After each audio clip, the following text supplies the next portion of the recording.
오늘 본문 말씀은 크게 두 부분으로 나뉘어질 수 있고 작게는 각각을 다시 네 부분으로 나눌 수 있습니다. 첫 번째 부분은 모세와 아론이 바로 왕에게 가서 하나님의 백성을 내놓으라 라고 하는 말씀을 이미 전한 터였기 때문에 그들이 가서 하나님 말씀대로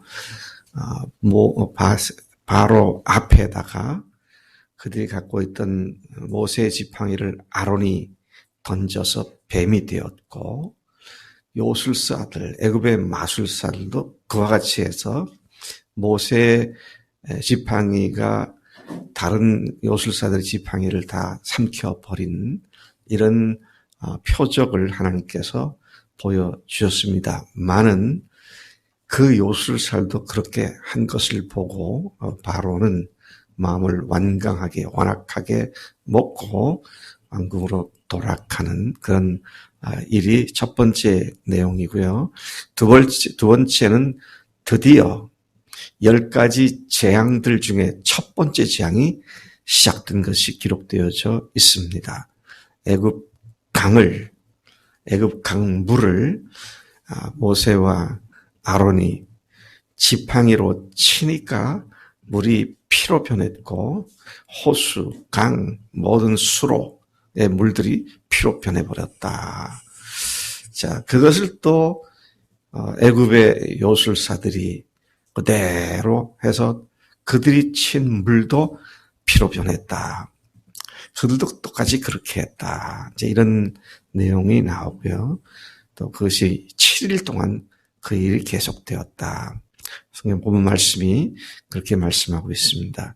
그래서 8절부터 10절까지는 지팡이를 던진 이야기가 나오죠. 또 11절부터 13절까지는 그들의 요술사들도 그렇게 한 것이 나오고요. 14절에서 19절까지는 하나님께서 모세에게 나일강에 가서 지팡이를 쳐서 강이 변하여 물고기가 되게 하라고 명령하신 부분이고, 나머지 25절까지는 실제로 그렇게 했고 애굽의 요술사들도 그렇게 했다. 그런 내용이 기록되어 있죠. 8절부터 10절까지를 다시 좀 더 들어가서 자세히 보면 모세와 아론이 바로 앞에 던진 지팡이가 뱀이 되는 이적이죠. 그것을 하나님께서 모세를 통하여 바로와 그 신하들에게 보여주셨습니다. 큰 그림만 보고 하나님께서는 모세에게 큰 그림만 보여주고 디테일한 것은 네가 알아서 해라. 그렇게 하지 않으셨다는 것을 여기서 보게 됩니다. 가서 무슨 말을 하고 어떻게 해야 되고, 그래서 매번마다 말씀해 주시는 것을 봐요. 큰 그림은 물론 보여주셨죠. 언제요? 그가 애굽으로 돌아갈 때에 하나님께서 이미 바로의 맏아들을 죽이게 될 거다. 그런 말씀도 이미 하셔서 전반적인 방향과 큰 그림은 보여주시지만 그 단계마다 아주 디테일하게 내가 무슨 말을 하고 그 지팡이를 가지고 어떻게 해야 되고 그 다음에 그에게는 어떻게 반응을 해야 되고 이런 걸 입에다가 이게 다 매번 넣어주시는 그런 하나님이신 것을 보게 됩니다. 그가 바로로부터 거절당한 상태에서, 그리고 자기 백성으로부터 원망과 비난을 받은 상황에서 하나님은 그들이 바로에 가서 무엇을 어떻게 할지를 그때그때마다 말씀해 주셨다는 것입니다. 오늘도 우리가 주님을 본받고 순종하며 쫓아갈 때에 주님 우리의 큰 그림만 보여주시고 나머지 디테일한 것은 너희들이서 알아서 해라. 그렇게 하지 않으셨어요. 여기에 적지 않은 하나님의 사람들이 큰 실수를 하고 있더라고요. 큰 그림으로 맞으면 나머지는 알아서 하나님께 자유롭게 하시게 하셨다. No. 절대 그렇지 않습니다. 디테일한 것까지도 주님께 여쭙고 인도함 받을 때 실수가 없습니다. 근데 사람들은 큰 그림을 받았어도, 예? 큰 방향을 제시받았어도 자기가 좋아하는 대로 자꾸 일을 끌고 나가서 망치게 됩니다. 주님의 뜻을 분별하는 기도를 하잖아요. 기도를 하는데 자기가 이렇게 됐으면 좋겠다라고 하는 것에 걸 수 있는 뭔가가 생기면 이게 하나님 뜻이야. 뭐 그런 식으로 하나님의 뜻이라고 합리화를 하면서 자기의 마음대로 자기 뜻대로 가는 그런 경우가 많이 있는데 우리가 오늘 이 말씀을 통해서는 이 부분을 좀 심각하게 생각을 하고 교훈을 받아야겠다. 그런 생각을 합니다. 주님의 일을 할 때 내가 구상하고 내가 강하게 드라이브해서 하는 것이 돼서는 아니 되겠다. 그런 말이죠. 그래서 우리 교회가 이제 파이어니어 셀들이 마디를 만들고 마디들이 앞으로 성장해서 또 목장을 만드는 일에 제가 절대로 주님보다 앞서지 않겠다. 주님이 교인들의 마음을 감동시키는 대로 따라가야겠다. 그러니까 저한테 디테일하게 누가 물어오면 내가 할 수 있는 말은 I don't know. He will do. 그분께서 하실 거다. I don't know. 그러니까 주님보다 앞서지 않게 되니까 주님이 하시는 거죠. 자, 우리도 그렇게 주님께서 하시는 것을 쫓아가야지 주님 앞서가지고 주님을 끌고 가서는 안 되겠다. 끌고 가면서 왜 빨리 안 오세요? 내가 이렇게 하는데 왜 안 도와주세요? 이게 주객이 전도된 그런 삶일 수밖에 없다라는 것을 보게 된 것입니다. 9절에서 바로에게 지팡이를 던지면 그것이 뱀이 될 것이다. 그렇게 하셨고 10절에서 그들은 여호와께서 명령하신 대로 행했고 그대로 됐다. 이렇게 내용이 기록되어 있죠.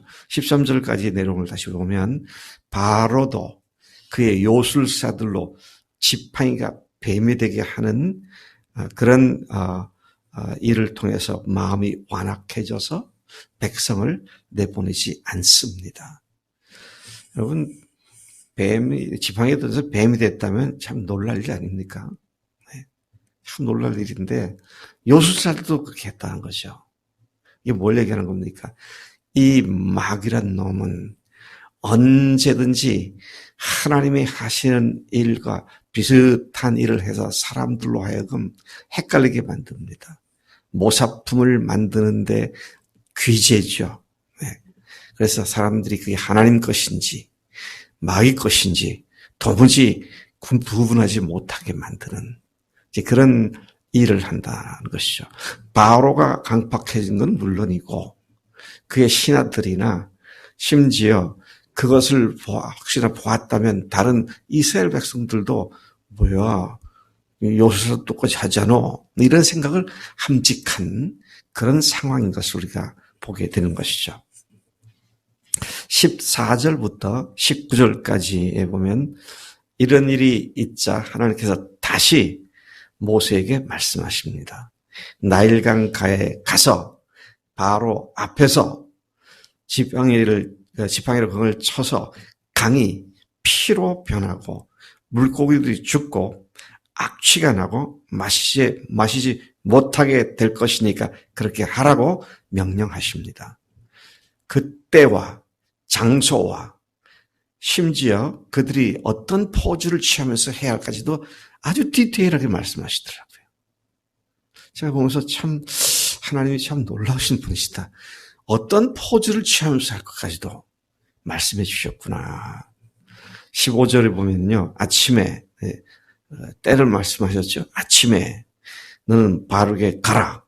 보라 그가 물 있는 곳으로 나오리니 너는 나일강 가에 서서 그를 맞으며 아까 아침에 언제 어디서 나일강 가에서 무엇을 뱀이 되었던 지팡이를 손에 잡고 참 놀랍습니다. 지팡이를 손에 잡고 16절 히브리 사람의 하나님 여호와께서 나를 왕에게 보내어 이르시되 내 백성을 보내라. 그러면 그들이 광야에서 나를 섬길 것이라 하였으나 이제까지 내가 듣지 아니하는도다. 하나님께서 입에다가 할 말을 다 집어넣어 주시잖아요. 여호와가 이같이 이르노니 네가 이로 말미암아 나를 여호와인 줄 알리라. 볼지어다 내가 내 손의 지팡이로 나일강을 치면 그것이 피로 변하고 나일강의 고기가 죽고 그 물에는 악취가 나리니 애굽 사람들이 그 강물 마시기를 싫어하리라 하라. 한 말도 더 보태거나 빼지 말고 그대로 전하는 거죠. 하나님께서 할 말을 그렇게 해주셨고요. 그러면서 모세에게 한 가지 또 말씀하십니다. 19절에 아론에게 명령하기를 네 지팡이를 잡고 네 팔을 애굽의 물들과 강들과 은하와 모든 호수 위에 내밀라. 그러니까 지팡이를 잡고 어떻게 해요? 손을 내밀으라는 겁니다. 포즈를 다 가르쳐 주셨어요. 그냥 가서 지팡이 쳐라 그래서 가가지고 있다가 툭 친 게 아니고 딱 내밀고 치는 그런 포즈까지도 가르쳐 주셨구나 하는 사실을 보게 되는 것이죠. 20절에서 25절까지 모세와 아론이 그대로 행하여 그들이 하나님께 쓰임받은 성공적인 사역을 수행할 수 있는 비결이 바로 이겁니다. 그대로 행하는 겁니다. 그대로 행하는 거예요. 여러분 종종 문제가 이렇게 주님을 위해서 열심히 일하는 사람이 문제가 돼요.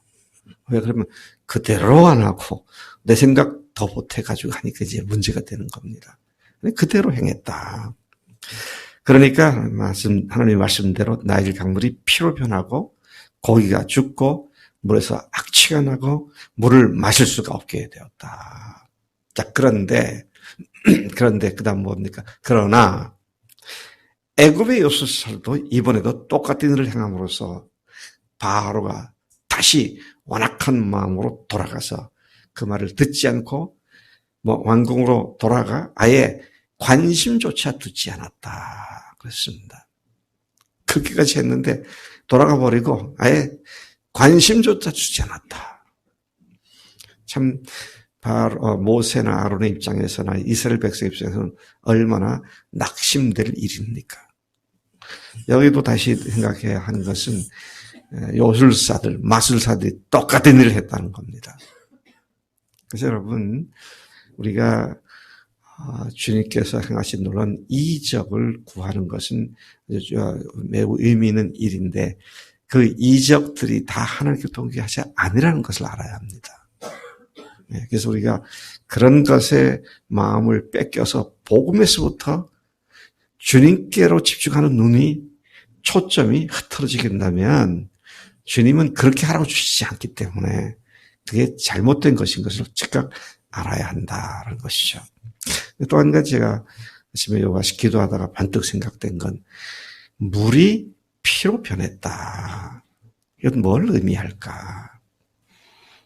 그렇게까지 하나님께서 의미를 두고 하신 것인지 모르겠지만 이 사람들이 먹을 물이 없어졌잖아요. 애굽이 강국이 됐던 이유가 나일강 때문이었습니다. 나일 삼각주의 그 비옥한 토양. 그래서 어마어마한 양식들, 곡식들을 생산해낼 수 있었고. 근데 그 생명의 근원이 되는 강물이 피로 변했다. 뭡니까? 생명이 죽음으로 변했다는 거 아닙니까? 그 애굽의 땅에 하나님의 명령을 거절하게 되자 생명이 다 사망으로 변하는 일이 시작되었음을 말씀하는 것이겠구나. 여러분 우리가 주님의 징벌이 시작되었다. 그럴 땐 하나님의 화가 드디어 우리에게 미쳤구나. 이런 생각을 해야 되는 것인데 애굽 사람들이 바로가 그것을 전혀 깨닫지 못했었구나. 그런 생각도 하게 됩니다. 우리에게 발생하는 것은 결코 우연히 우발적으로 그냥 재수 없이 어쩌다가 그렇게 발생하는 것 아무것도 없습니다. 주님의 역사하심이 있고 계획하심이 있고 그것을 통해서 하시고 사는 일이 있고 제가 어제 승민이가 합격했다는 전화를 제가 받았을 때 제일 먼저 떠오르는 게 뭔지 아세요? 야, 이 일이 승민이 아버지라고는 예수 믿게 하는 일을 하게 하시겠구나. 그게 제일 먼저 떠오르더라고요. 할렐루야 그러면서 내가 마음속에 그 마음이 탁 들더라고. 하나님께서 일을 시작하셨구나. 네. 이 일을 왜 하나님께서 허락하셨는가? 좋은 일, 나쁜 일, 그 어떤 일이든지 간에 우리가 주님의 뜻을 찾을 때 우리 안에 계신 성령님께서 가르쳐 주실 줄로 믿습니다. 아버지 하나님 감사합니다. 이 아침 모세가 바로의 앞에 나가서 하나님이 말씀하신 그 시간에, 그 장소에, 그 포즈로, 그 말씀으로 순종하며 나갔을 때에 하나님께서 놀라운 이적을 행하신 것을 보게 됩니다. 우리도 주님 무슨 일이든지 주님께서 가르쳐 주시는 그대로, 그 말씀대로 순종하며 나가게 하시고, 내 생각 얹혀서 그것보다는 이게 더 낫지 않은가, 그렇게 하나님 앞에서 내 생각 내세우지 않고 주님 말씀하신 대로만 쫓아가는 우리가 그대로 역사하신 줄로 믿습니다.